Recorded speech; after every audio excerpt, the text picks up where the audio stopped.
Café Country, a sua dose de triatlon. Pega o seu café e vem com a gente. Olá, bem-vindos a mais um Café Country. Eu sou Wagner Espadoto, estou aqui com Érica Magrice, Sérgio Magalhães, Beto Nitrini para mais um episódio do Café Country. E aí, Betão, por enquanto acho que só nós dois mesmo, né? Tudo bem? Só nós dois hoje. E aí, Vagnão, beleza? Fala, galera. Tudo bem? Bom, Érica, mamãe Magrice com o seu pequeno Noah e Serginho, gordinho Magalhães, deve estar terminando de almoçar, né? Aquele banquete básico de sempre, né? Pessoal, e hoje vamos falar de um assunto aí que eu gosto muito, um convidado super especial. Então vamos tentar entender algumas coisas, né? Então, watts, FTP, NP, TP, AP são apenas alguns dos termos que na última década se tornaram mais populares para triatletas, ciclistas, corredores e seus coaches. Esta avalanche de novos conceitos fez a busca por medidores de potência ser a nova coqueluche de um público sempre ávido por tecnologia e inovação. Não por menos, né? Aqueles que dominam essa ferramenta, veja, não confundam usar com conhecer, observam melhoras palpáveis com ajustes reais traduzidos em performance. Hoje temos aqui um convidado que utiliza a ferramenta há muito tempo e vai nos ajudar a desmistificar tudo que envolve esse equipamento. Formado em Educação Física pela USP, foi nadador, surfista e conheceu o triatlo ao entrar na faculdade. Se apaixonou pela modalidade e foi atleta profissional por 10 anos, entre 87 e 96. Entre inúmeras conquistas, foi campeão mundial do meio Iron Age Group em Clearwater 2009 e é diretor técnico da Move for Good, assessoria esportiva, e continua ainda treinando diariamente. Isso é uma grande verdade. Eu parei, ele continua, filha da mãe. Hoje, mais focado no ciclismo. Seja muito bem-vindo ao Café Country, Marcelo Butenas. Fala, Marcelão. Fala, Vagnão, tudo bem? Agradeço o convite, Beto. Mais uma vez, queria agradecer aí vocês e aos ouvintes por esse nosso bate-papo. Espero poder ajudar ou esclarecer algumas dúvidas e junto com o Wagner aí a gente discutir algumas coisas interessantes aí, principalmente agora que ele é um cara que trabalha mais com performance e eu menos, graças a Deus. Que coisa maluca isso. Você sempre foi uma referência incrível em termos de performance. E eu lembro que a gente sempre vivia pensando, pô, os caras do Butenas são dureza. Dureza não, os caras do Butenas são foda, os caras do Butenas são foda. E aí é um grande prazer tê-lo aqui conosco hoje. Obrigado aí por aceitar o nosso convite. De nada, é um prazer, Wagner. Vamos lá, eu vou começar aqui a pergunta. Eu vou começar a pergunta do gordinho aqui, viu, Betão? Aqui, ó. Bom, antes de iniciar tá? Na pauta do programa, o que eu queria que você contasse pra gente rapidamente? Como foi sua carreira como triatleta? Tá? E queria que você citasse o momento mais marcante assim dessa sua carreira, Marcelo. Cara, é o seguinte, eu pratiquei o esporte aí, comecei em 87, né, no final de 87, como um curioso. Então, eu tive contato com o triatlo porque eu tinha um colega de faculdade que era atleta profissional, o Paulo Coronato, que fez parte da primeira equipe, da equipe Sharp de triatlon, né, que foi a primeira equipe profissional do Brasil, e ele era meu veterano na faculdade. E aí eu nadava num treino na hora do almoço com a professora Denise Prado, irmã do Ricardo Prado. A gente tinha um treino lá para as pessoas que queriam nadar na hora do almoço, e aí o Paulo falou, porra, meu, vamos dar uma corrida comigo. Aí fui correr, porra, meu, você corre bem, cara. Pô, você nada bem. Fui nadador na infância, né, até a adolescência, era nadador de fundo. E aí, cara, fui dar uma corrida com ele. Aí ele chegou e falou assim, pô, você não tem uma bicicleta? Pô, você não tem interesse em fazer triatlo? Eu falei, pô, esse triatlo tá coisa de maluco, meu. Ficar nadando, pedalando e correndo, tá coisa de louco. E era isso, eram poucos que faziam, né, que praticavam. Cara, aí eu resolvi um dia, cheguei em casa, eu tinha uma Peugeot 10 encostada lá na garagem. Falei, meu, vou dar um trato nessa bike e vou inventar de experimentar esse esporte. E foi o que eu fiz, cara. Ele me ajudou. Eu fui fazer meu primeiro triatlo em Campinas, que foi um 1:37, não foi um short, porque na época era a prova que tinha da vez, era uma prova até final de outubro lá no Iguatemi de Campinas. As distâncias eram meio que criadas muitas vezes, né? Em cima da situação, do local. E aí o que aconteceu? Eu fui lá fazer a prova, né? A minha esposa, que ainda era minha namorada na época, falou, meu, você é louco, vai fazer um negócio que, meu, você treinou pra isso? Eu falei, fiz uma preparaçãozinha aí, mas vamos ver o que dá. Cara, a hora que eu acabei, a prova era 1:37. Eu terminei a prova, bicho, que eu não sabia onde eu tava. E aí eu cheguei para ela e falei assim, eu nunca mais faço esse negócio, isso aqui é coisa de maluco, não sei o quê. Cara, aí o que aconteceu? A hora que eu comecei a tomar ciência da prova, do que tinha acontecido, um cara que era até antiga, que é das antigas, que é meu amigo, que é o Paulo Marcelo Corano, um cara que até é aposentado do triatlon e tal, conheci ele do Pinheiros e ele chegou e falou assim, porra, meu, você foi bem, hein? Aí eu falei assim, mas como bem? Não tinha nem ideia do que tinha acontecido na prova. Tipo, eu fiquei em terceiro colocado na categoria, eu tinha 20 anos de idade, e fiquei em 18º geral na prova. Pô, que demais. Aí na hora que passou o primeiro susto, já peguei um pódiozinho, né, terceiro colocado na categoria, eu falei, pô, eu acho que isso aqui pode ser que eu dê para esse negócio, né, cara? E aí eu resolvi me organizar. Aí esse cara, o Paulo Coronato, me emprestou a primeira bicicleta, uma Caloi Triathlon, para eu usar uma bicicleta melhor para treinar. E, cara, comecei a treinar, comecei a pegar gosto pelo esporte. Aí, em 88, já foi o segundo ano, eu já comecei a entrar no circuito, aí já comecei a ir melhor, comecei a chegar junto dos profissionais ali. Cara, eu falei assim, opa, peraí, eu tô chegando perto desses caras, eu acho que eu posso fazer a coisa para disputar com eles. E aí eu realmente fui me organizar e planejar treinamento e fazer as coisas direitinho para poder chegar junto e desenvolver a carreira, né?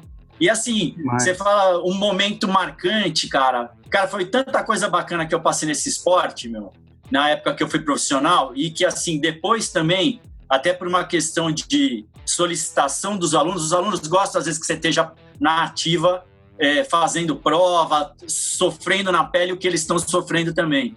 Então eu acabei ficando, fazendo umas provas. Aí um momento especial foi esse título mundial aí no 70.3 de Clearwater, né, em 2009, que eu ganhei a categoria e bati o recorde mundial da categoria, que é meu até hoje, não teve tempo mais baixo. Mas é aquela coisa, foi uma coisa importante, foi um momento especial, até porque eu voltei com 40 anos de idade, eu resolvi que eu ia treinar como eu treinava quando eu era profissional para me preparar para essa prova.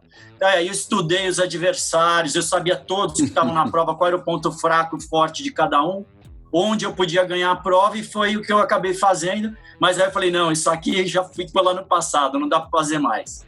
Então foi uma experiência única, mas foi divertido. Que demais. Deixa eu te falar, eu vou entrar aqui, já vou fugir da pauta, tá, pessoal? Me fala uma coisa, o que você acha que um profissional tem ou leva de experiência, um ex-profissional, quando entra pro age group? O que você acha que ele consegue ter de vantagem em cima dos amadores? Porque isso é uma tendência, ou seja, hoje em dia eu tenho uma série de atletas profissionais que vão encerrando a carreira, que você não pode simplesmente chegar a falar para esse atleta, olha, amigão, encosta porque eu sou amador e eu preciso ganhar essa prova, né? E esse atleta que é esse profissional, ele chega normalmente com uma bagagem grande, ele é normalmente melhor, né, que o atleta amador, e vai sim conquistar, vai ter uma vantagem competitiva aí. Você também enxerga dessa forma? Ou como você vê esse cenário? Se dá pra gente encaixar alguma coisa no sentido, vamos ter uma categoria ex-profissionais, por exemplo? O que você acha disso? Então, na realidade, isso é como diria o falecido Vicente Mateus, ex-presidente do Corinthians, né? É uma faca de dois legumes, né? Então, assim, cara, eu vou te falar do lado bom e do lado ruim dessa experiência. O lado bom, cara, é que você tem uma bagagem e a cabeça e preparação de um ex-atleta profissional. Você é diferenciado, né? Então, comparativamente ao amador, eu cansei de ir para a prova que chegava lá, os caras do meu age group falavam assim, puta, meu, mas você veio. Eu falei aqui, eu vim para me divertir, entendeu? Eu não estou preocupado. Ah, mas você vai ganhar. Eu falei, tudo bem se eu ganhar, mas eu não estou preocupado se eu vou ganhar ou vou perder. Eu estou aqui para me divertir e participar junto com os meus alunos. Então, tem um pouco disso. Chegou num momento, cara, que era tanto esse tipo de coisa, cara, que eu falei assim, você quer saber de uma coisa? Os caras que se danem, né? Porque eu quero continuar praticando. Para mim, assim, a gente vai chegar num ponto, né, que você falou, eu parei e ele continuou. Assim, eu entendi até depois que eu li um livro e que tinha um relato do Ned Overend, que foi tetracampeão mundial de mountain bike. Ele fala, cara, chega uma hora que você, como atleta, e você incorpora essa rotina na sua vida, é como você respirar e comer. Praticar atividade física ou treinar alguma modalidade é uma coisa que faz parte do seu dia a dia. Eu não consigo ficar sem fazer, entendeu? Então me faz sentir bem, me acalma, me faz trabalhar melhor, me faz me relacionar melhor com as pessoas. Então é isso, eu olho pelo lado da cultura incorporada e do quão importante é na minha vida. Então, assim, para te falar. Mas realmente tem essa coisa. Você não é só a experiência que você traz de competição, Wagner. Na realidade, você tem um nível acima dessas pessoas. Sim. O cara é um atleta amador, do mesmo jeito que tem atletas amadores, né, no meu age group mesmo. Eu agora já faz 2 anos que eu não estou competindo, eu parei realmente. Eventualmente eu vou brincar numa prova ou outra, mas parei de competir, principalmente no triatlo. E tem atletas amadores que são amigos, que são colegas que se sentem desafiados por você estar lá na prova. Então isso é bacana também, é o outro lado. O cara fala, porra, o cara é esse profissional, ele tá comigo, mas eu vou ralar com ele hoje, entendeu? Então esse é o lado cima, legal. Né? E eu acho que o legal é exatamente isso, cara, é você pegar o lado bom das coisas, né? Você vê as coisas boas. Então, assim, eu gosto de praticar, né? De estar no meio por causa dos alunos ou porque eu curto também todo aquele circo de prova, é divertido, aquela tensão. Cara, para mim é um divertimento pessoal. Eu não estou preocupado com os outros se vou ganhar, se vou perder a categoria ou... Mas é o que você falou, tem gente que os adversários entre aspas, né, que são companheiros de prova. Sim. Adversários durante a prova, né? Tem gente que se incomoda com isso, tem gente que não. Então eu falei assim, bom, se eu estou me divertindo e tem gente que está se divertindo também, então tá ótimo. Então vamos ser todos felizes, né? Isso aí não tem como, Marcelo. É o que a gente fala, a gente não tem como pegar um ex-atleta, né? Mesmo depois que ele passe do período ali de 2 anos, que hoje em dia é tido para um atleta competir no age group, falar, olha, você não vai competir mais porque você era profissional. Ou seja, primeiro que o atleta não tem culpa de ser ex-profissional.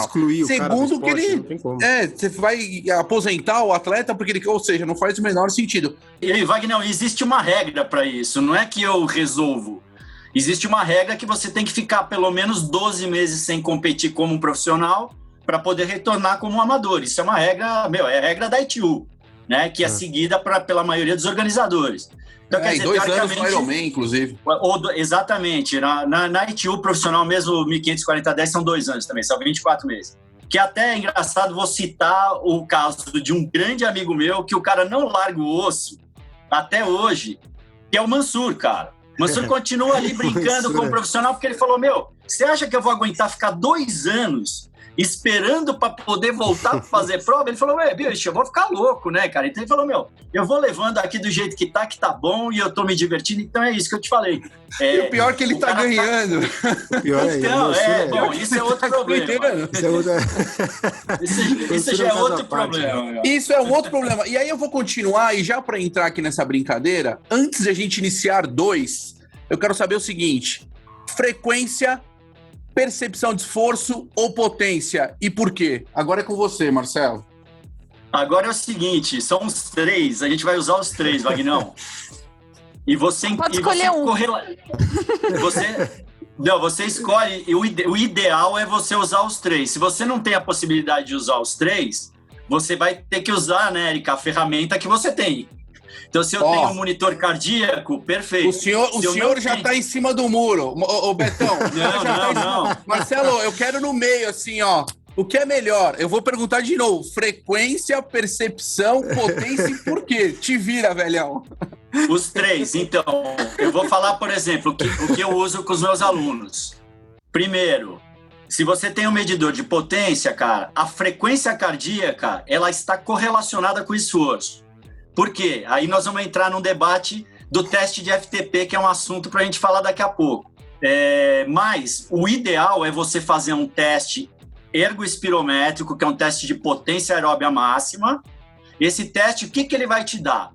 A tua força pura, né? Então a tua produção de força, que é a potência em si, as frequências cardíacas relativas, e aí para você fazer a divisão. E isso vai também... o feeling, né, que é a sensação de esforço do atleta, que isso ele tem que desenvolver, porque, por exemplo, eu sou um cara que eu só participo de competição com monitor cardíaco, com medidor de potência, com toda a referência.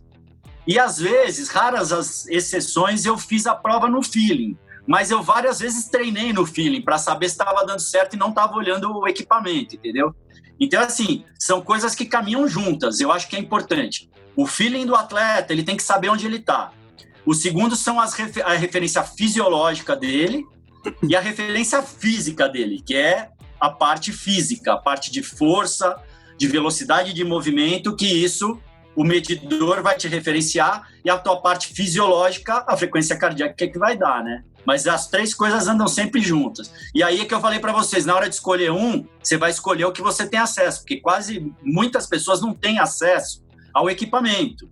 Mas o cara às vezes tem acesso ao monitor, então ele tem como fazer esse monitoramento em cima da frequência, né?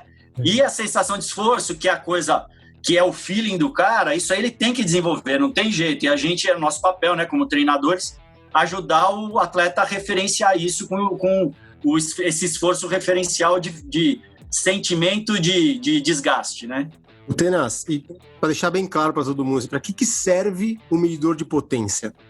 O que ele faz? Cara, ele na realidade ele é mais uma ferramenta de uso de monitoramento de esforço, tá certo? É um equipamento que hoje ele caiu bastante de custo, então é uma coisa bem acessível, mas aí eu quero até a opinião do Wagner, porque eu acho que é um equipamento que não é para qualquer pessoa, tá certo? Eu acho, na minha experiência, cara, eu trabalho com medidor de potência desde 2004. Então já são 17 anos que eu pessoalmente comecei a usar, e depois alguns alunos que eram os alunos competitivos, né, que hoje é o caso, o Wagner trabalha muito com isso, eu trabalho pouco hoje com atletas de competição, cara que compete no age group, atleta profissional. Eu acho que assim, o profissional, cara, não dá para o cara sair de casa sem usar um equipamento desse. O cara tem que usar, sabe? Essa era até a minha próxima pergunta. Que eu ia te fazer. Se ele serve para todo tipo de atleta e para todo tipo de treino, né? Quem que pode usar e quando deve usar, né? Exatamente. Já dando a sequência, né, então, no que eu estava falando, eu acho que, primeiro, é um equipamento para ser usado para o atleta que referencia o treino, o atleta que gosta de números, tá certo? A grande maioria não é assim. Então, hoje, o que a gente tem? A gente tem um perfil que a grande maioria das pessoas que tem o equipamento na bicicleta, mas não faz nem ideia como é que monitora o esforço ali, né? Então, assim, quando você tem um atleta core ou um atleta profissional, o core eu chamo que é o atleta amador competitivo, e um profissional, então, assim, aí eu acho que vale a pena você fazer o uso dessa ferramenta, que é uma ferramenta importante de monitoramento, né? Quando o cara é um atleta amador e que você vê que ele se perde um pouco, que muitos atletas acabam se perdendo no monitoramento de esforço, o cara às vezes não olha nem a frequência cardíaca que ele está usando, ele não olha o pace que ele está usando, que teoricamente seria a ferramenta de referência de esforço dele, de sensação, né, de sensação de esforço, e você vê que o cara se perde aí. Imagina em monitorar um esforço num equipamento específico, né? Então é uma coisa complicada. Outra coisa que acontece, muitos atletas, a grande maioria, acaba usando um parâmetro que é velocidade. Quando você tem um medidor de potência, cara, você usa ele corretamente, a velocidade ela vai ser um fruto do seu esforço. Então você não tem nem que se preocupar com ela. Na realidade, você vai monitorar. A fórmula de potência é força versus velocidade, né? São os fatores de composição da fórmula. Na potência no ciclismo, o que é isso? É a força aplicada e a velocidade de movimento, não a velocidade de deslocamento. Então, muita gente confunde isso. É a tua velocidade de movimento, que seria a relação com a tua cadência de movimento. Então, o número de ciclos que você pratica versus a força gerada. Então, como é que você consegue compor essa fórmula de resultado de potência? Ou mexendo com a sua força, ou mexendo com a sua velocidade de movimento, com a sua cadência, né? Então, dando exemplos específicos de atletas que trabalham, por exemplo, o caso do Lance Armstrong, quando ele foi virar ciclista profissional, cara, o fisiologista chegou para ele e falou assim: amigo, você no teu peso, você tem uma composição de distribuição errada, ou você vai aumentar a tua cadência, porque você está no teu limite de produção de força. O que ele fez? Ele subiu a cadência dele, que era a cadência de triatleta, que era 90 RPM, 85, 90, ele subiu para 100, 105, que foi onde ele teve o ganho de potência que ele precisava, específico. Então, quer dizer, ele falou, não vou conseguir tirar força aqui, porque o limite da minha produção muscular de força já está no limite. Aonde que eu vou poder mexer com isso? O fisiologista chegou e falou, é na velocidade de movimento, é na tua cadência, é onde você vai ganhar com isso. E foi, então, quer dizer, é uma questão de monitoramento e você jogar com o princípio da física, entendeu? Agora, é por isso que eu digo, não é um equipamento que é para qualquer um usar. A gente vê um monte de gente com ele instalado na bicicleta e que não tem nem ideia do que acontece ali. Se eu pudesse complementar, Beto, essa resposta, eu achei muito boa. O que eu penso, assim? Eu penso que para o atleta profissional deveria ser mandatório, né? Então deveria ser, poxa, não tem como você ficar fora disso hoje em dia. Para o atleta amador, eu acho que ele até poderia usar. Agora, eu penso que se ele não utiliza com conhecimento, ou mesmo ele não tem um técnico, eu acho assim, é para todos os atletas, não é para todos os técnicos. Eu acho que é isso o que eu gostaria de dizer, porque o resultado daquilo é muito mais importante. Quando a gente fala em monitorar treino via medidor de potência, quem deveria realmente controlar, né, Marcelo, todas essas métricas, essa bagunça toda, é o coach, né? O atleta simplesmente deveria sentar ali, entender minimamente algumas coisas até para poder executar o treino, mas quem deveria realmente manipular, entender, compreender, sim. É o coach. Então, assim, o grande problema é que muitas vezes você pede para o teu atleta comprar um medidor de potência, mas você não faz uso da ferramenta, e teu atleta também, por ser um atleta, não tem obrigação de saber todas as condições fisiológicas, porque é muito fácil, né, a gente falar em algumas métricas. Difícil é compreendê-las um pouco mais a fundo, entender o que significa e como manipulá-las, né? Então tem um ponto importantíssimo aí. Então, vocês meio que responderam a pergunta que eu ia fazer, que eu ia perguntar qual que é a real utilidade do potencímetro, do medidor de potência, né, na verdade, para um atleta e para o técnico, né? Então, você acabou de falar que é justamente mensurar, mas se vocês puderem complementar aí, qual que é a utilidade dele para o técnico, além de, obviamente, passar os treinos, né, de forma um pouco mais assertiva? Vamos lá, Marcelão. Assim, Érica, o que eu acho, eu sou um cara que eu gosto muito de número. Eu tive uma experiência, quando eu era atleta, eu era um dos poucos atletas que monitorava o treinamento de cabo a rabo, né? Então, assim, eu em 1987, quando eu comecei a competir, eu já recebi um Polar, que era um equipamento, que era uma televisão. Eu tenho até ele aqui guardado até hoje, porque é uma relíquia. A Polar já quis comprar de mim, eu falei, não vendo. E assim, isso em 1987, fui um dos primeiros caras a monitorar e entender o quão importante é você monitorar e referenciar o seu esforço, porque o Wagner é treinador, ele vai saber o que eu tô, acho que ele vai concordar com o que eu vou falar.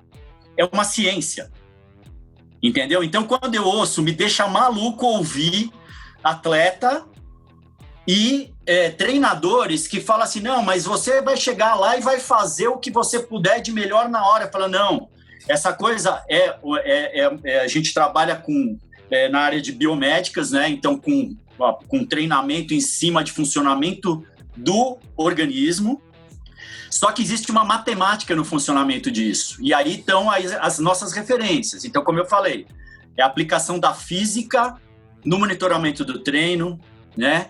Do teu funcionamento orgânico, tem uma série de fatores que não pode ser esquecidos, porque a gente está baseado em ciência. Então, para o treinador, respondendo a sua pergunta, para o treinador que gosta de conhecimento e gosta dessa matemática do referenciamento do treinamento, quando o seu atleta aprende a entender isso, você não precisa mais se preocupar tanto, porque ele já tá, é o que o Wagner falou. Você vai falar 2 palavras sobre o treino, o cara vai entender o que ele tem que fazer, e é isso que ele tem que saber que ele tem que fazer, né? Então, não complicar com informação excessiva, mas que depois esse atleta também te devolva essa informação para você poder monitorar e dar o caminho para ele chegar aos objetivos dele, tá certo?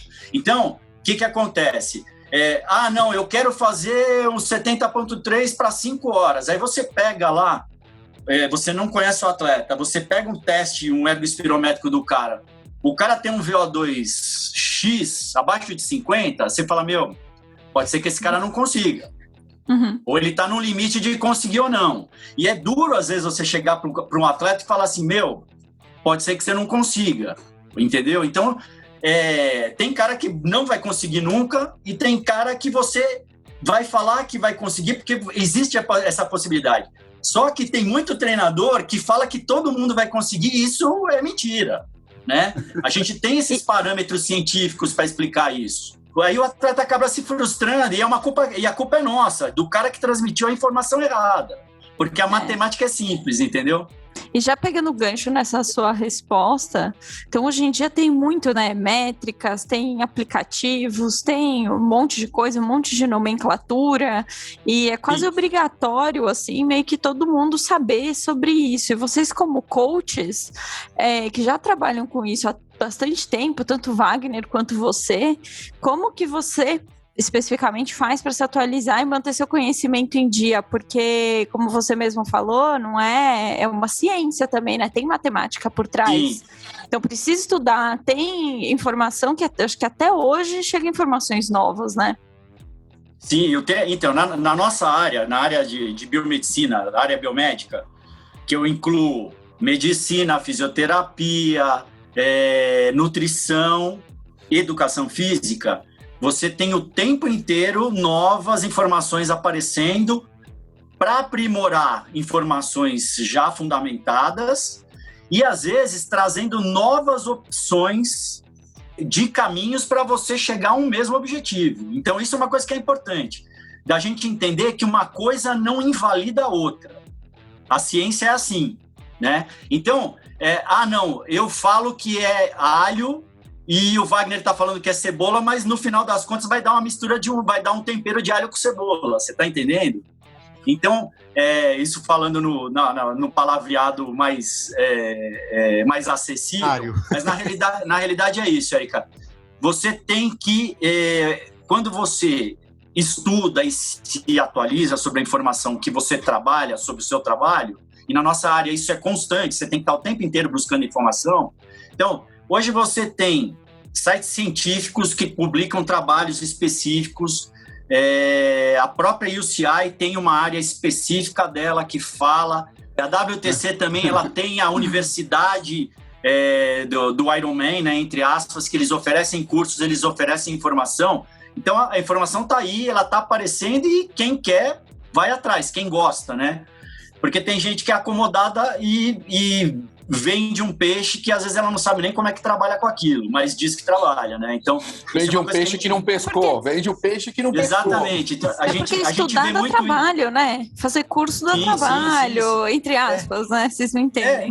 E exatamente isso, Érica. Tem uma coisa que assim, não só isso, o gosto que você tem pelo seu trabalho, mas você está lidando com pessoas que são indivíduos que estão contando com um atendimento individual. Então, assim, para você individualizar o atendimento, às vezes você precisa do conhecimento, para entender que, voltando, né, no link que eu estava falando, que às vezes você tem diferentes estratégias para chegar ao mesmo objetivo, e uma não invalida a outra, porque o indivíduo é que varia, entendeu?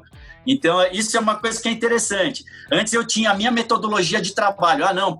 Como o Wagner falou, os atletas do Butenas, a gente teve uma época que, eu cheguei a classificar de 17 atletas que foram para o Havaí, 12 eram atletas meus, sabe? 2/3 dos atletas classificados para o Havaí. Por quê? Porque eu achava que aquela metodologia que eu tinha ajustado era boa. Mas aí eu comecei a ver que tinham outras coisas interessantes e que eu tinha que, na realidade, olhar para aquele meu atleta e falar, não, esse cara funciona melhor desse jeito, com esse método, do que com outro. E aí eu comecei a usar, mas por que, né, Wagner? A gente ouve de atleta. Por que o cara tá fazendo aquilo e eu tô fazendo isso? E aí você tem que explicar. Isso é toda hora. Meu amiguinho tem 5 horas, por que eu só tenho 3? Eu posso ir com eles? Exatamente. Eu tenho Podemos fazer 4,5? Exatamente. Um exemplo clássico, né, de um atleta que foi meu atleta há muito tempo, o cara que teve um puta destaque, que é o Akira, né, o Eduardo Akira, que começou a treinar comigo com 12 anos de idade e fez o último Ironman dele com 37, 38 anos. E assim, era um cara que precisava treinar pouco. Na hora que eu entendi que ele precisava treinar pouco, principalmente para as provas longas, né? E inclusive houve uma mudança na metodologia do treinamento de provas longas. Eu continuo vendo um monte de gente fazendo um monte de volume para a prova, e aí a gente vai ver a escola alemã, que é a escola de referência do triatlon de fundo hoje. Os caras botam lá 6, 8 caras entre os 10 primeiros no Ironman. Você fala, o que esses caras estão fazendo? E você vai ver, eles estão treinando volume mais baixo, qualidade de treino, para treino de prova de longa duração. Então você fala assim, se tá dando certo, alguma coisa a gente tá fazendo de errado de ficar enfiando um monte de volume em atleta, né? Então isso foi uma mudança de metodologia nesse momento, né, que os meus alunos, eles aceitaram essa mudança porque tem a comparação com os outros amigos de outros grupos, né? Pô, mas por que eu vou fazer 120 e o cara tá fazendo 240? Não, porque você tem que fazer 120 nessa intensidade e o cara vai só passear 240 quilômetros, entendeu? Então, quer dizer, você vai se desgastar menos, você vai recuperar mais rápido, e aí você tem que ter todo um embasamento científico para explicar para o cara por que você está fazendo aquilo e ganhar a confiança dele para que espere o resultado final, que é no resultado final que a coisa realmente vai aparecer, né? Então, é isso. Mas é engraçado que parece, só complementando aqui, Betão, que a galera parece que esquece um pouco do produto final, né? E o produto final, para quem está competindo, é o resultado, né? Não interessa se é baixar de 14 horas para 13 horas, ou mesmo de 12 para 10, para 11, ou mesmo uma vaga, né? Quem está competindo quer melhorar, e isso é o mais importante. Quando as pessoas começarem a entender que ele é extremamente individual e que ele tem ali uma carga de treino, seja através de volume, seja através de intensidade, seja através de uma carga psicológica que deve ser levada em consideração em todo o planejamento, ele começa, talvez, a partir do resultado positivo, respeitar um pouco mais. Porque essa convivência com os outros colegas de outras assessorias, que é uma grande verdade, repetem planejamentos durante ciclos de anos e mais anos e mais anos, e você falou uma coisa interessante, eu tenho a minha metodologia e tal. Eu sempre falo uma coisa aqui, Marcelo, que assim, quando me perguntam muitas vezes, né, chega um aluno, qual que é a sua metodologia? Eu falo, eu não tenho metodologia. Exato. A minha metodologia é compreender você e, através da minha experiência e do estudo, entender qual abordagem ou a mescla de abordagens funciona melhor para você. Né? Eu sigo o Brad Sutton, eu só trabalho com frequência cardíaca, eu só trabalho com intensidade. Muito volume. Olha, não existe isso. Quem faz isso é seita. E para mim, seita é verdade. A seita, né? Em qualquer lugar, a seita, né? Eu não como carboidrato, não coma nada nunca mais, como uma maçã. Não é assim que funciona a vida. A gente precisa entender todas as nuances e pessoas diferentes. Veja, eu não funciono igual você não funciona igual o Beto e vice-versa. Inclusive, tem uma história que eu sempre conto aqui, que é de atletas que são responsivos ao tipo de treinamento, volume e intensidade. A mesma pessoa para modalidades, ou seja, ciclismo e corrida, eles são responsivos de forma diferente. Ou seja, tem que identificar esse atleta para trabalhar esse atleta. Né? Então é uma coisa maluca. As próprias fases, né, do atleta, né? Você vê, eu hoje com 45 sou diferente do que eu era quando eu comecei com 20 anos. Né? E assim, mudando com o tempo, né? Você só percebe também com o tempo, né? Você precisa de tempo também para aprender sobre o atleta, para conhecer, saber como é que ele funciona e justamente também ter tempo para aplicar metodologias diferentes, né? Se for o caso. O Wagner falou a coisa que é mais importante. A gente tem que entender a individualidade. Cada pessoa é diferente. E aí você vê o que funciona melhor com aquela pessoa. Isso é empírico, né? Você tem que sentir, você tem que ter um feeling de treinador para entender que aquele atleta precisa de um tipo de treino, por exemplo, como ele mesmo falou. O cara às vezes precisa de um treino no ciclismo que na corrida ele não precisa.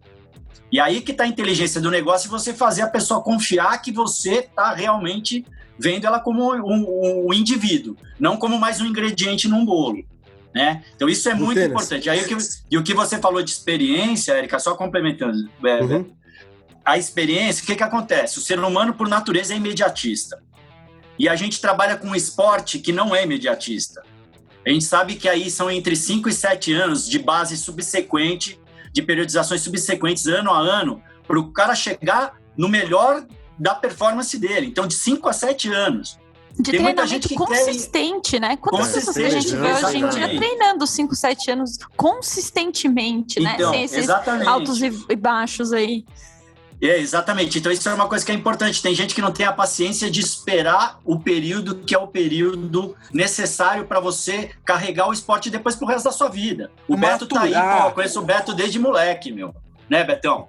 Porra, cara. O Beto que corria na USP, que viu o negocinho no ponto do busão. Vou te contar uma coisa. Que nem o Butenas, sabe? Acho que eu conheço o Butenas, acho que eu devia ter uns 7 anos, cara. Porque ele ia a gente tem uma casa lá em São Roque. Tá denunciando sua idade, hein, Butenas? Do Clio, do Dude, da Mônica Levi. Isso! E ele ia lá pra São Roque, jogava bola lá com a gente. Eu devia ter uns 7 anos, mais ou menos, devia ter. Ó, isso aí faz... Puta, não vou nem falar quanto tempo faz, pra não ficar chato pra nós. É melhor, exatamente, meu. Que aí você entrega a sua e a minha idade junto, né? Mas deixa eu voltar aqui, Butenas. Vamos lá. Você falou, você foi um dos pioneiros a usar o medidor de potência aqui no Brasil, né? Como você falou, lá por 2004, mais ou menos. Isso. Como que chegou pra você essa ferramenta, né? E como que você aprendeu a utilizar isso lá naquela época, né? Porque hoje não é como é hoje, com tanta facilidade de troca de informação, né? Sem dúvida. Então, cara, na realidade é assim, quando você tá no lugar certo, na hora certa e as coisas acontecem. Eu era parceiro da Polar, né? Então, eu fui atleta Polar e depois eu continuei a parceria com a Polar do Brasil para oferecer equipamento para os meus alunos. E em 2004 eles lançaram um medidor de potência. E aí eu falei, pô, eu estou interessado em ver como é que isso aí funciona, via que os profissionais estavam começando a usar, a T-Mobile, que era a equipe alemã, foi a primeira equipe a usar no Tour de 2004 o monitoramento por medidor de potência, né, que eles usavam SRM, que era um equipamento que era caríssimo, né, então era $4 mil em 2011. Era uma fortuna, isso. Né? Então, quer dizer, era um negócio que era um absurdo. E aí, esse equipamento da Polar, caramba, eu falei, bom, eu posso ter acesso porque eu sou parceiro. E aí eu fui entender o funcionamento dele, porque ele fazia um monitoramento através de algoritmos que ele usava as medidas de tensão, de tensão da corrente, velocidade da cadência, e ele dava um resultado de potência lá no painel. E aí eu fui entender que, por exemplo, esse equipamento, eles colocavam lá no equipamento, né, no manual. Para um trabalho de potência máxima ou potência pura, ele tinha um erro muito alto. Mas para a potência normalizada, ele funcionava. O erro era de menos de 1,5%. Eu falei, bom, isso aí para o que eu vou usar, dá para usar. E eu vou entender, vou atrás de como... O que eu fiz naquela época, em 2004, cara? Eu resolvi mandar um e-mail, cara, pro cara que era... Fui na internet, olhei ali, naquela época você mandava e-mail, não tinha, né? E esperava internet de escada, Era uma coisa. Eu mandei um e-mail pro cara que era o fisiologista da T-Mobile, cara, falando, olha, sou brasileiro, sou ex-atleta, trabalho com um grupo de atletas, competição, maioria triatletas. Eu queria entender um pouco do trabalho que você faz aí com a equipe. O cara, eu falei, esse cara não vai me responder nunca, né, cara? E ele pegou e me respondeu um e-mail, cara, com toda a divisão do trabalho que ele fazia com a equipe toda, como é que eram as sessões de treino, como é que era a divisão do trabalho, por exemplo, para um velocista, para o escalador, para o capitão, para os gregários, para os passistas. Então, cara, o cara me jogou um monte de informação, cara, e ele falou, se você tiver dúvida, você vai me perguntando aí. E aí eu fui tirando umas dúvidas com ele, comecei a aplicar, e ele falou, olha, o importante é você fazer um teste de potência aeróbica máxima em laboratório para você usar os dados cruzados, né? Por quê? Porque era um equipamento, cara, que não era de uso popular, era só os atletas profissionais e poucos que usavam, né? Aí eu peguei, cara, eu tinha o acesso, eu tinha o equipamento, eu fui fazer o teste na bicicleta, né, com consumo de oxigênio, deu lá os resultados, e aí eu comecei a ir atrás de informação, o que se usava de referência, né, era muito pouca coisa que tinha. E aí começaram a aparecer os equipamentos concorrentes, né? Porque antes era só o SRM, ele foi pioneiro de uso. Começaram a aparecer outros equipamentos de custo menor, e aí começou a popularizar o uso, né? Inclusive, o teste de campo, que é o dito FTP, Functional Threshold Power, né? Que é a referência usada para você trabalhar as zonas de treinamento regressivas em cima do teu limiar de potência, ele é um teste de campo. E os fabricantes dos equipamentos, eles são obrigados a referenciar o uso do equipamento. Então, como é que referencia isso? Com um teste de campo. É o jeito mais fácil do comprador do equipamento usar e referenciar o teste. É um teste funcional? Para quem não tem outra referência, é funcional, né? Ele vai servir para alguma coisa, para te dar uma referência de funcionamento, mas você está sujeito às influências do meio, ao vento, ao sol, ao deslocamento, ao percurso que você está usando para fazer o teste que eles dizem que é o teste de 20 minutos, né? Que é o teste de FTP. Aí, o que acontece? Se você consegue fazer esse teste de laboratório e fazer o teste prático, né, que é o teste de FTP, você junta as informações, cara. E aí você está referenciado com uma informação fisiológica e com a tua informação de teste de campo. A mesma coisa com o teste de potência aeróbica máxima para corrida, né? Que é um teste que é o dito de velocidade, de potência não, de velocidade aeróbica máxima. Que é um teste de 3.000 metros que você faz na maior intensidade que você conseguir manter esses 3.000 metros e você trabalha depois em percentis, em zonas de treinamento em percentil de velocidade aeróbica máxima. Então, o teste de FTP é mais ou menos a mesma coisa. Agora, o que eu vejo hoje? Cara, eu vejo treinador mandando o atleta fazer teste de FTP semanalmente, cara. Aí eu falo, onde que tá a lógica disso? Eu tenho alunos, Aonde que isso? o cara treina... Hã? O cara faz um teste. Fala o nome, vai. Fala o nome aqui. Vamos ver. Quando eu recebo esse teste uma vez por ano, já fico sem dormir, pô. Você vai. Não, então, cara, na realidade, você faz o teste, pode ser o dia que. Você tem que escolher o dia ideal para você fazer, cara, e ele vai ser uma referência. É isso que acontece. Ele é uma referência. Mas pode ser que você esteja num dia ruim, você faça uma porcaria de um teste, cara, e aquilo vira sua referência ruim pro resto do ano. Então, quer dizer, é um teste de campo, tá certo? Por isso que eu confio muito mais de você fazer um teste de laboratório. O problema é que, assim, eu acho que hoje o triatleta, o ciclista, que tem o equipamento, ele tem plano de saúde e ele tem dinheiro para pagar um teste, cara. Então, eu acho que, assim, você ficar só no teste de campo hoje, eu acho que você fica com a referência muito empobrecida. Entendeu? Então eu bato sempre nessa tecla, cara. Agora também você não precisa fazer um teste de campo uma vez por semana, entendeu?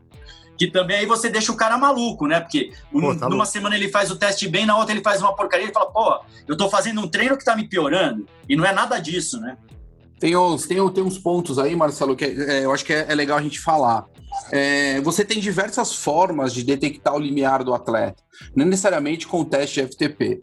Idealmente, quando eu falo em pôr o atleta no laboratório, eu tenho que entender o custo e o tempo de tudo isso, né, para fazer um VO2. Outro ponto é que eu não conseguiria fazer o teste de laboratório como eu consigo fazer o teste de campo. Né? Ou seja, eu preciso, para avaliar o meu atleta, trabalhar com esse teste entre 4 e 9 semanas. 4 e 9 semanas eu tenho alterações, seja para mais ou para menos. Alterações funcionais importantes que muitas vezes alteram esses dados e eu preciso ajustar o meu atleta. Fica, teoricamente, principalmente no Brasil, você pedir para o teu atleta ir ao laboratório, fazer um teste, né, de VO2 máximo nesse período, ou seja, mais ou menos ali 7 semanas, 8 semanas. Isso é um ponto complicado. E sim, existe atletas que não dormem direito, que não conseguem, quando você coloca FTP ou coloca qualquer tipo de teste, né, o atleta ele não consegue fazer. Nós temos aqui diversos exemplos, só que você tem outras formas, através de gráficos, através de testes embutidos, sem você colocar nome de teste, ou mesmo potência crítica, descobrir qual é o limiar desse atleta. As plataformas, hoje em dia, como o WKO, eles te dão alguns dados extremamente importantes, como o modelado do FTP, né, que já é uma orientação de como você pode trabalhar com esse atleta ou não. Então, assim, existem alguns detalhes aí que são bem interessantes, que eu gosto do teste de laboratório, eu acho ele fundamental e eu peço para os meus triatletas sempre realizar pelo menos uma vez ao ano. Atletas de prova longa, eu gosto que eles façam pelo menos 2 vezes ao ano, mas não é real isso, tá? Mas Por que eu quero isso? Simplesmente por uma segurança cardiovascular de que esse atleta está ok, e o médico vai laudar e falar, teoricamente, não é 100%, a gente sabe, mas esse cara tá ok, vamos continuar. Então é basicamente assim que a gente gosta de trabalhar aqui. É um pouquinho talvez diferente aí do que você está acostumado. Sim, não, mas eu acho que é isso aí, cara. O princípio é esse, é ver se o cara tá ok para poder seguir com o treinamento. Não vai morrer na ciclovia, né? Porque uma coisa é você morrer na ciclovia de acidente, outra coisa é você morrer duro lá, caiu, infartou, porra. Exatamente, Deixa eu colocar, tem duas frases que eu gosto, sempre já citei elas algumas vezes aqui, né? Tem duas frases que eu gosto do Joe Fryer, que ele fala no livro dele do The Power Meter Handbook, que é o medidor de potência bem utilizado é quase uma trapaça. E aí ele fala de outro lado que o medidor de potência mal utilizado nada mais é do que um velocímetro caro pra caramba. Exatamente. É isso mesmo, mas é isso mesmo. É a sua opinião sobre essas frases do tênis, que eu gosto muito das duas. Não, é perfeito, o raciocínio é esse. E aí a gente cai naquela que é um equipamento para uso de alguns atletas só, cara. Que o cara tem que ter um entendimento matemático do funcionamento do negócio e daquela referência que está sendo dada para ele no momento real do treino, cara, né? E a maioria, Beto, nem olha o que está acontecendo ali. Tem o equipamento na bike e vira um velocímetro, é o que você falou. Aí chega lá no final, o cara vai olhar, puta, mas nem prestei atenção no que estava acontecendo. Né? Então essas frases são verdadeiras, né? E até nesse livro, cara, ele vai colocando alguns depoimentos dos atletas, né, cara?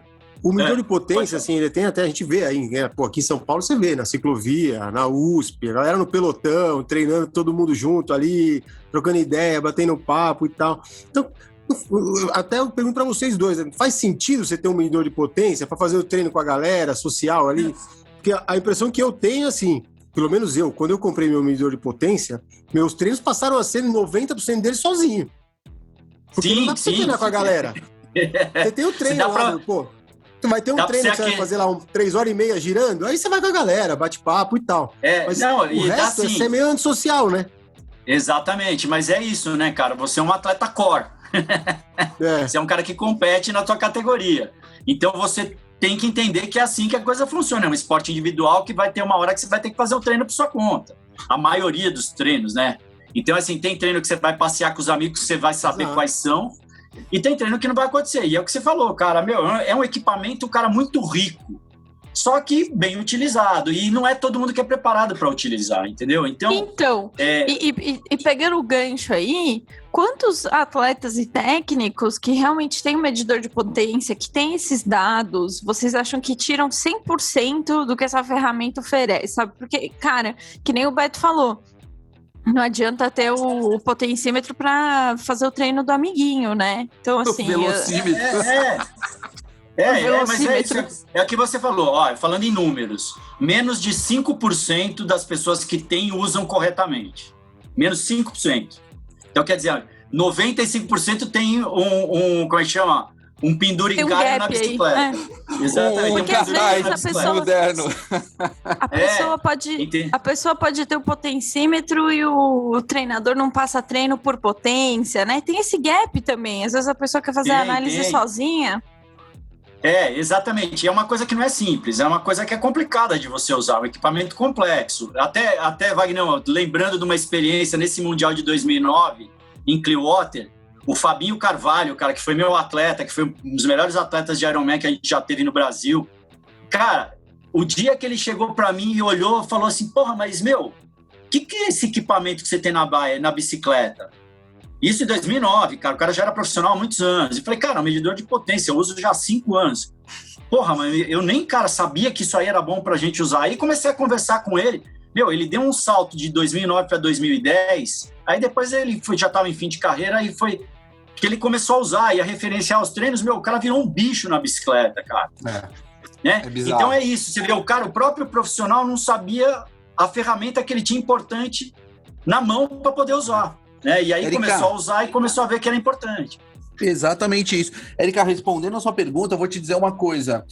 Entre técnicos, pelo menos no Brasil, que temos assessorias esportivas e que temos um grande número de atletas, porque aqui a gente não consegue ter 10 atletas, a gente não usa 100% da ferramenta nunca. Eu diria que, basicamente, se a gente usar 20% dessa ferramenta como técnico, tudo bem, e a gente usa a coisa, hein? É muita coisa. Por quê? Porque nós não temos tempo hábil para ler todas as métricas possíveis, ou pelo menos aquelas métricas que fazem sentido para determinados atletas, porque a gente sabe que muita métrica não se correlaciona, né? A gente sabe disso. Então, a gente usa muito pouco a ferramenta, a gente tem muito atleta, como que a gente vai fazer essas análises? E aí entra aquela nossa história de algoritmos, inteligência artificial, uma série de outras coisas aí. Sim, perfeito. Até voltando nessa história, nesse Mundial de 2009...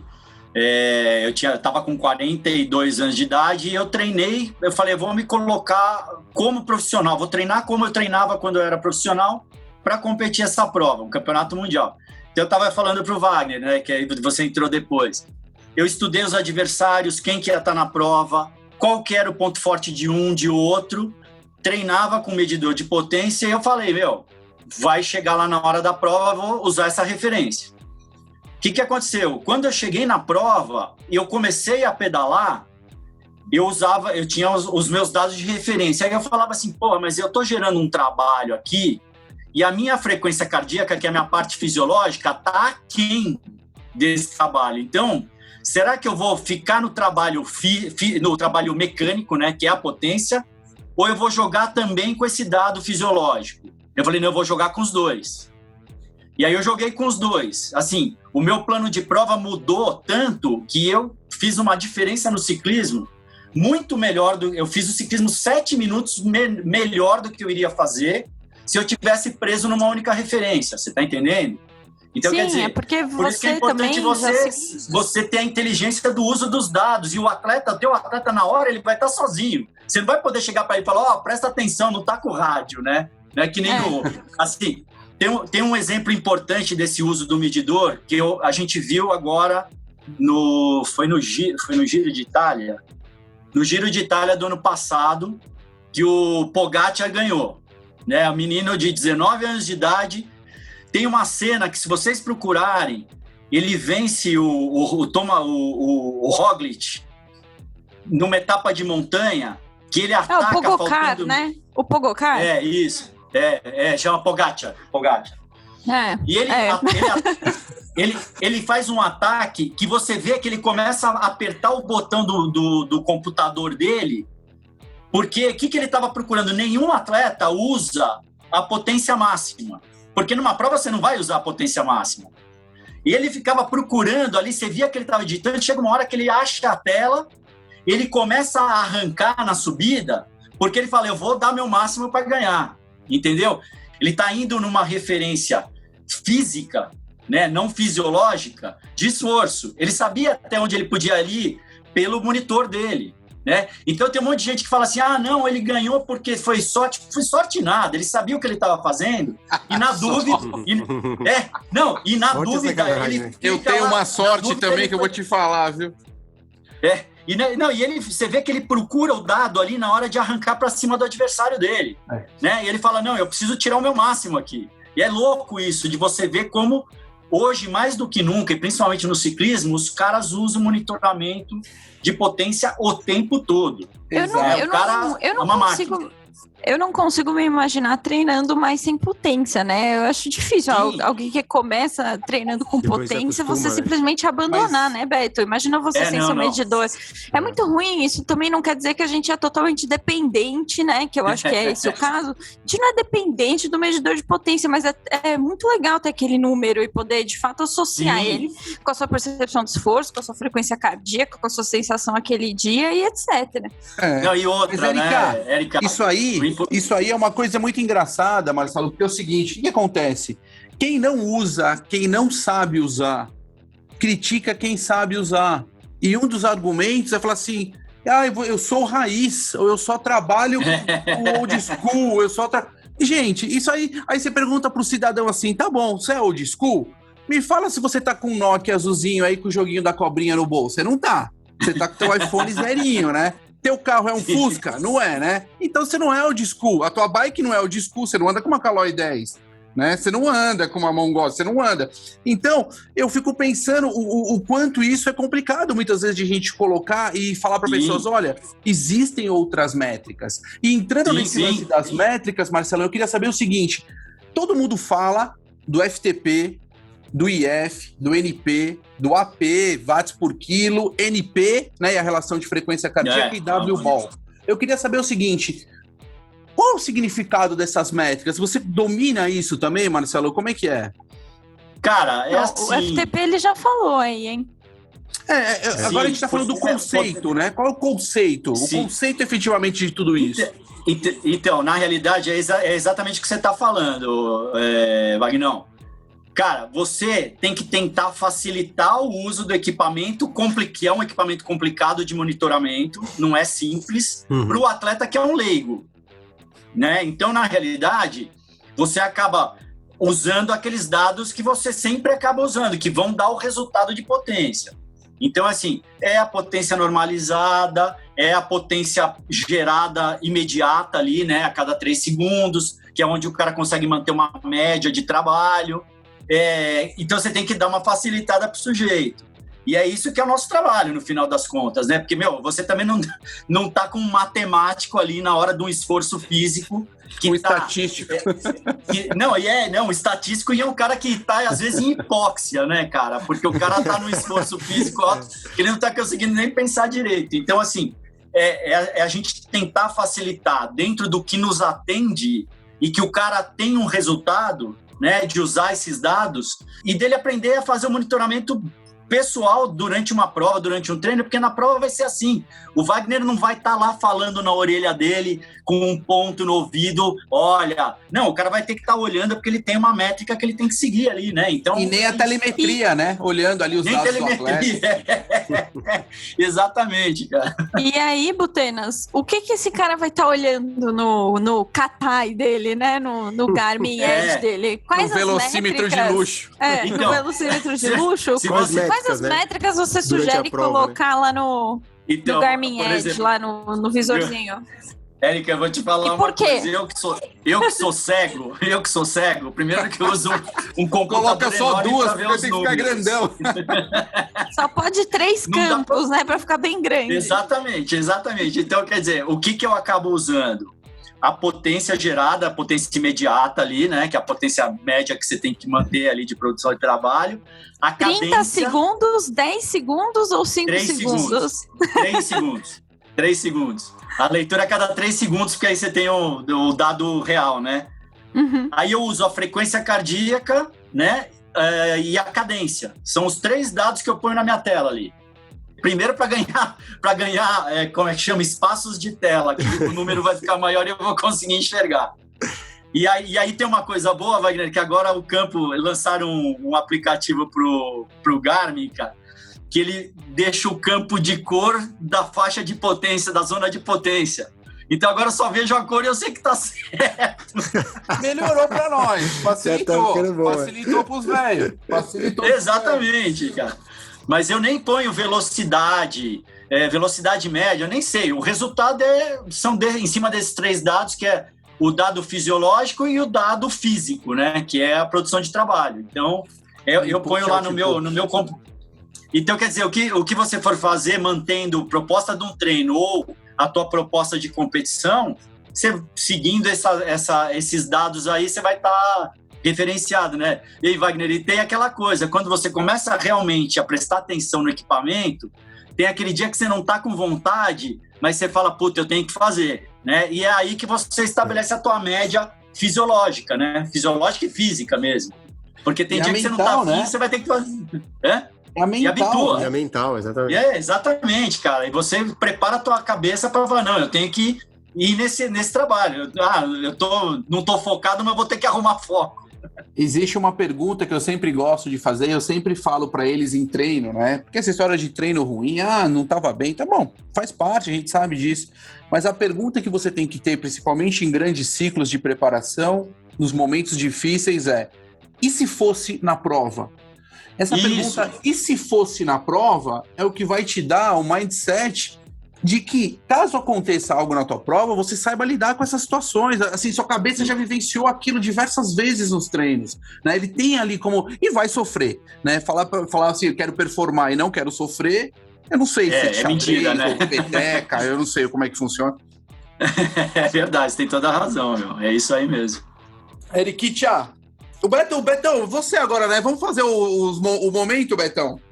A gente precisa saber dele, né? Hoje. Qual o momento hoje? Vamos Peraí, tem que ter o roda presa, né?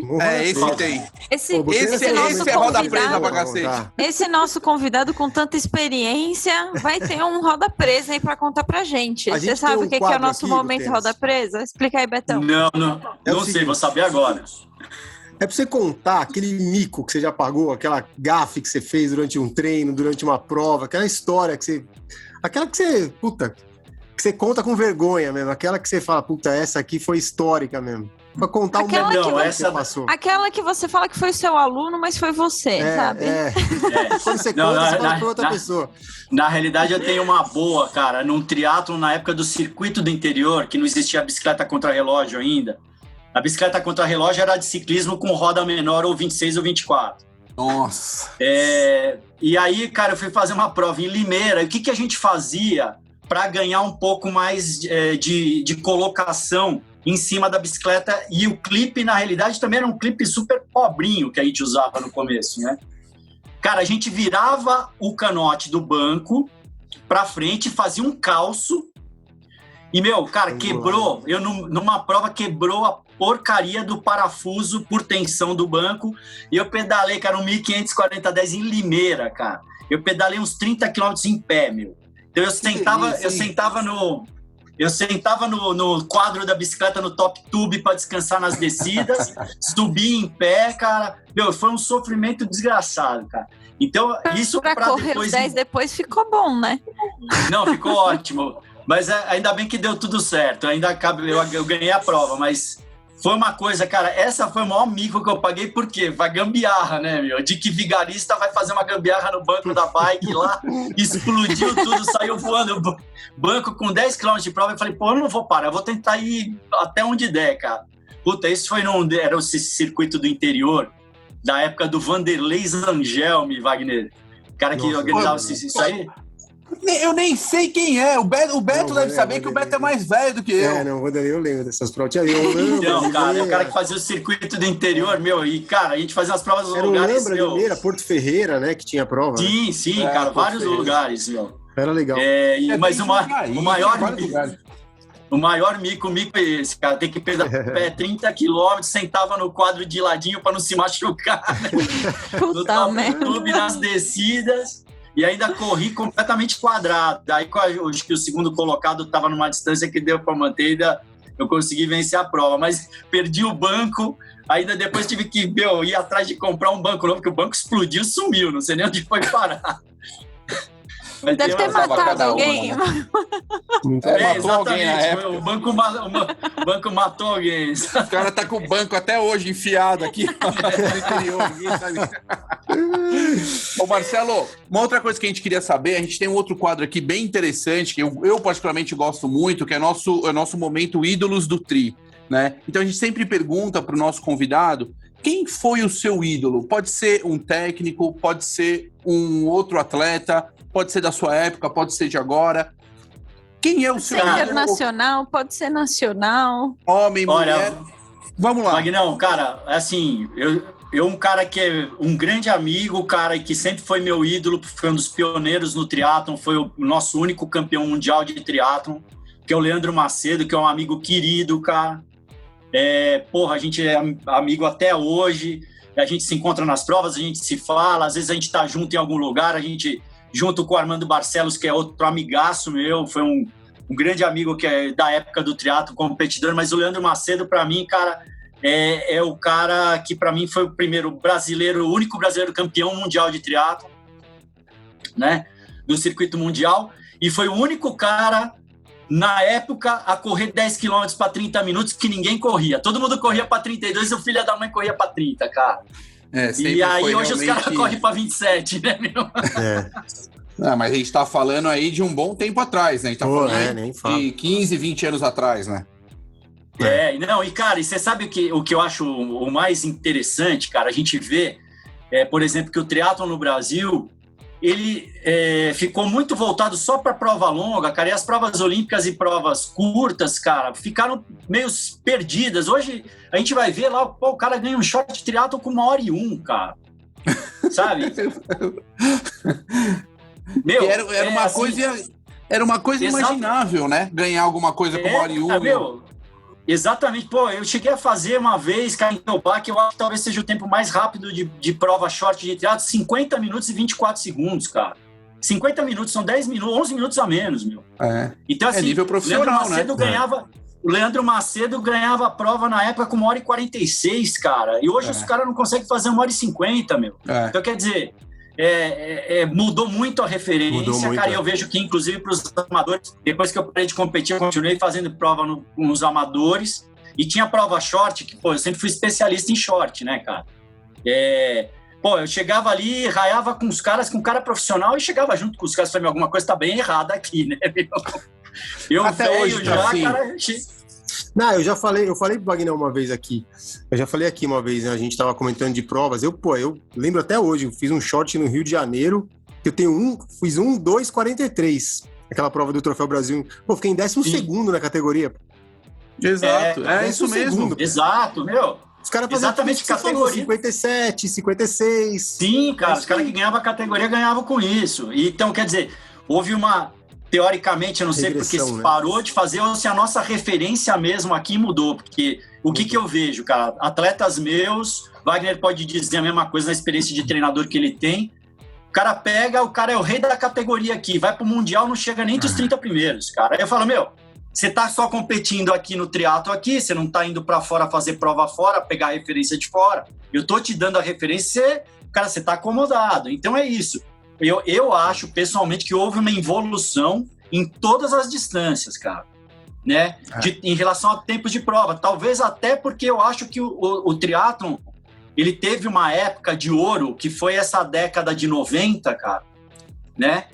Que, porra, a gente teve Leandro Macedo campeão mundial, Alexandre Manzan, que era para ter sido campeão mundial e que não foi, cara, em 90. É o Alexandre Macedo e o Leandro Manzan, né? Isso você tá dando uma de Núbio, hein, meu? O Núbio que faz essas... O Núbio que troca... Ele chamava o Armando Barcelos de Armando Buzenas e eu de...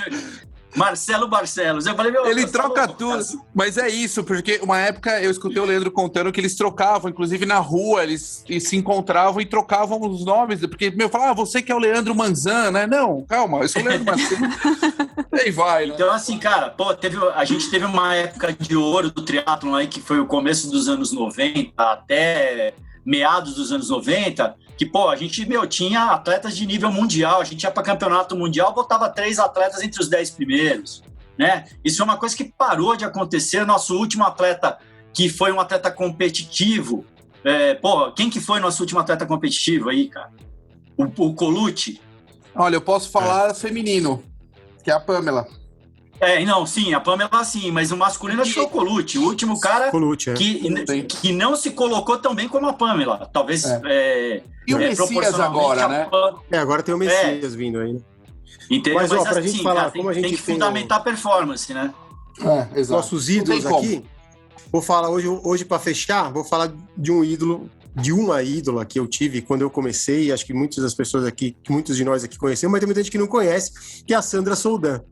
A Sandra Soldan foi a nossa melhor atleta feminina, ela chegou a ser 5ª colocada numa prova de ITU, né, num campeonato, né, então foi a melhor colocação feminina que a gente já teve. Ela é de Niterói, nascida em 1973, foi para a Olimpíada de 2000 em Sydney, foi a 11ª colocada, em 2004 acabou tendo problemas na prova, mas foi campeã de aquatlon no México em 2002, sempre foi treinada pelo Nenê, que é o marido dela, né. Ele foi medalha de ouro nos Jogos Sul-Americanos do Rio de 2002 e hoje ela é médica, ela já era médica, né? Mas hoje ela é diretora de antidoping da CBDA, né? Então é uma atleta aí que, para quem não conhece... Uma baita referência, né, Betão? Uma baita referência, para mim foi uma das melhores atletas femininas que a gente teve na questão de prova curta, foi a melhor atleta que eu acompanhei nos meus anos de triatlon aqui.